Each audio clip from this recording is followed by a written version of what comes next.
I now give the floor to the distinguished representative of Myanmar. Thank you, Mr. President. I thank you, Mr. President, for your opening remarks. I also thank Special Envoy Ms. Christine Buckner for her comprehensive briefing and her continued support towards Myanmar. First and foremost, I would like to reaffirm that I am representing the NLD-led civilian government elected by the people of Myanmar. Right after the military coup, the committee representing Pirongzu Hluttaw CRPH was formed with members of parliament democratically elected by the people of Myanmar at the recently held free and fair general elections. In this regard, Mr. President, I am pleased to deliver the message of the CRPH at this august body. I quote, Mr. President, Excellencies and distinguished delegates, the committee representing Pirongzu Hluttaw CRPH is the legitimate and duly elected government of Myanmar and must be recognized by the international community as such. The CRPH represents 380 members of parliament elected in general election held on 8 November 2020. Thus, the members of CRPH are mandated by the people of Myanmar to represent the democratic will of the people and carry out the duties in accordance with the Constitution of the Republic of the Union of Myanmar. On 1st February 2021, the Commander-in-Chief of the military unjustly seized the sovereign power of the state by staging the coup d'etat in contravention of the 2008 Constitution. The people of Myanmar from all walks of life are unanimously opposing such unlawful actions of the military. All actions taken by the military in violation of the 2008 Constitution to remove the democratically elected government by force and State Administration Council emerge from such unlawful actions are deemed unconstitutional. Therefore, the illegal and unconstitutional military coup does not revoke the legitimate authority entrusted upon the CRPH by the people of Myanmar. Both the United Nations Charter and Universal Declaration of Human Rights recognize the self-determination and democratic form of government. In this regard, the legitimacy of CRPH is in line with the international laws and norms.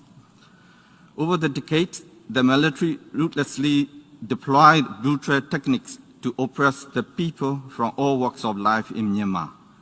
Especially, the military used unspeakable violent methods such as forecast strategies to attack the ethnic minorities in the border areas, and this action no doubt amount to war crime and crimes against humanity. At the same time, the military never refrains from using violence against the people who are protesting the illegitimate military regime on the streets. Both people of Myanmar and the international family have repeatedly witnessed these brutal actions in 1988, 1996, 2007. The violence committed by the military against the people of Myanmar continues until today. However, the military enjoys impunity and cannot still be held into account. The Myanmar military overthrows a democratically elected government, shoots to kill the peaceful protesters on the streets, commit crimes targeting civilians, attacks the ambulance and health workers, arrests the democratically elected parliamentarians using unjust laws, issue arrest warrants without any legal basis, and breaches the fundamental human rights of the people of Myanmar. Not only do those actions endanger Myanmar and its people, both in physical and psychological forms, they also seriously pose threats towards regional security and prosperity of the international community. The military can no longer uphold the rule of law and protect the people and the country. Myanmar military has become the existential threat for Myanmar as a polity and civilized society. Now is not the time for the international community to tolerate the war crimes and crimes against humanity committed by Myanmar military. The international community must ensure that coup has no place in the modern world as bound by the UN Secretary General.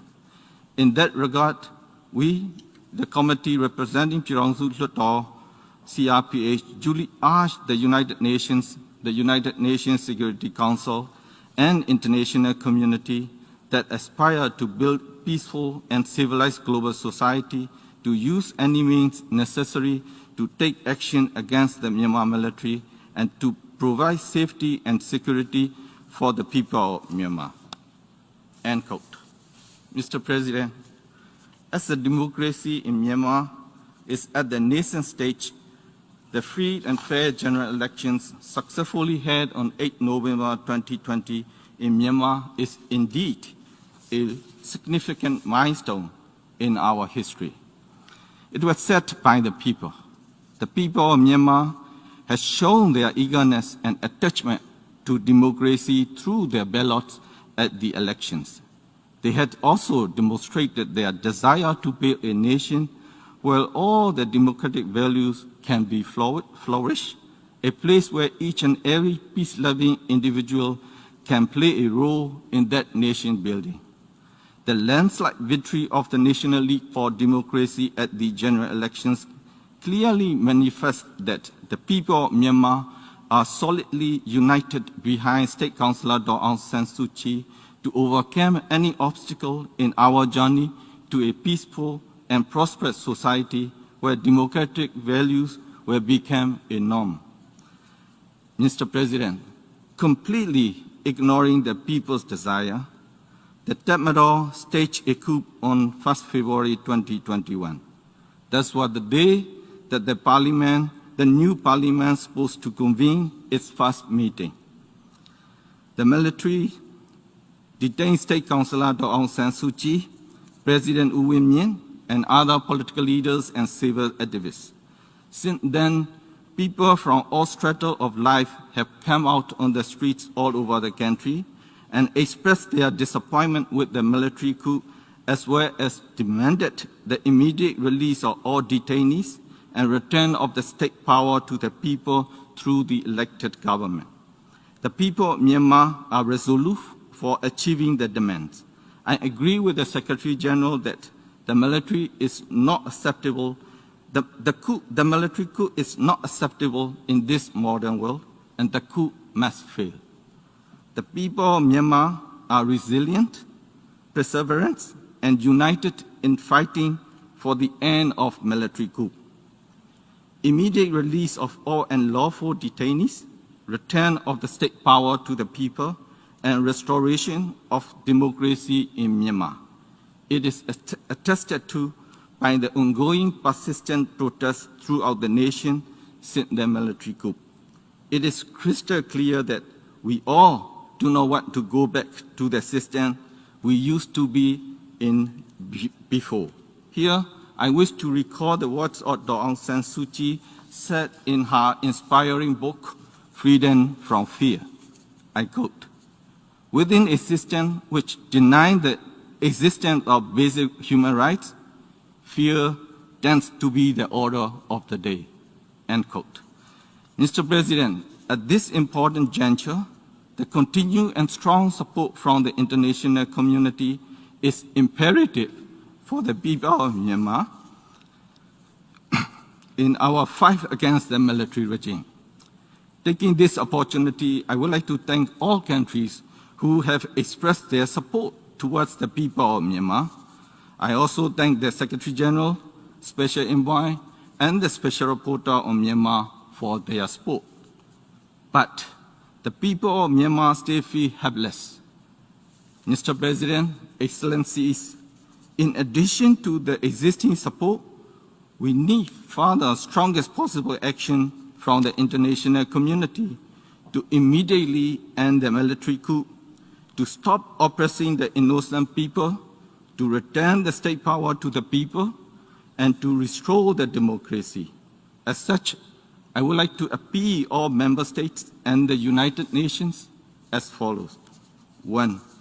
Issue public statements to strongly condemn the military coup. 2. Do not recognize by any means the State Administration Council, and the military regime. 3. Urge the military regime to respect the result of the free and fair 2020 general elections. 4. Do not cooperate with the military and take the return of the state power to the people through the elected government. 5. Take all stronger possible measures to stop the violent and brutal acts committed by the security forces against peaceful demonstrators and end the military coup immediately. And 6. Support the CRPH. In conclusion, Mr. President, we will continue to fight for a government which is of the people, by the people, for the people.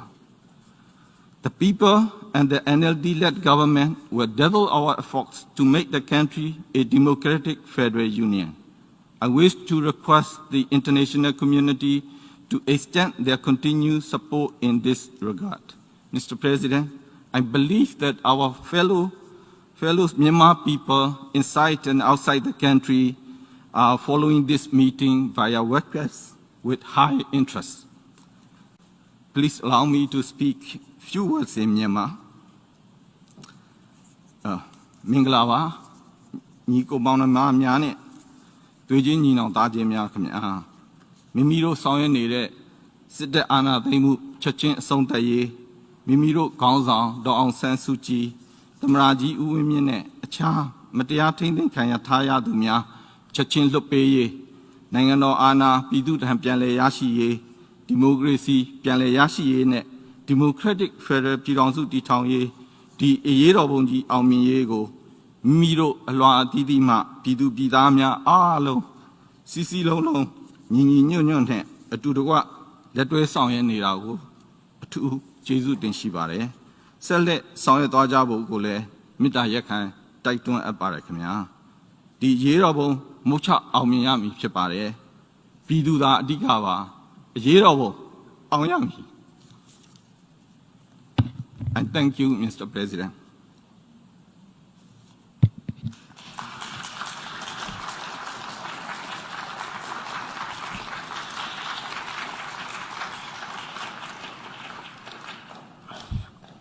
I thank the distinguished representative of Myanmar.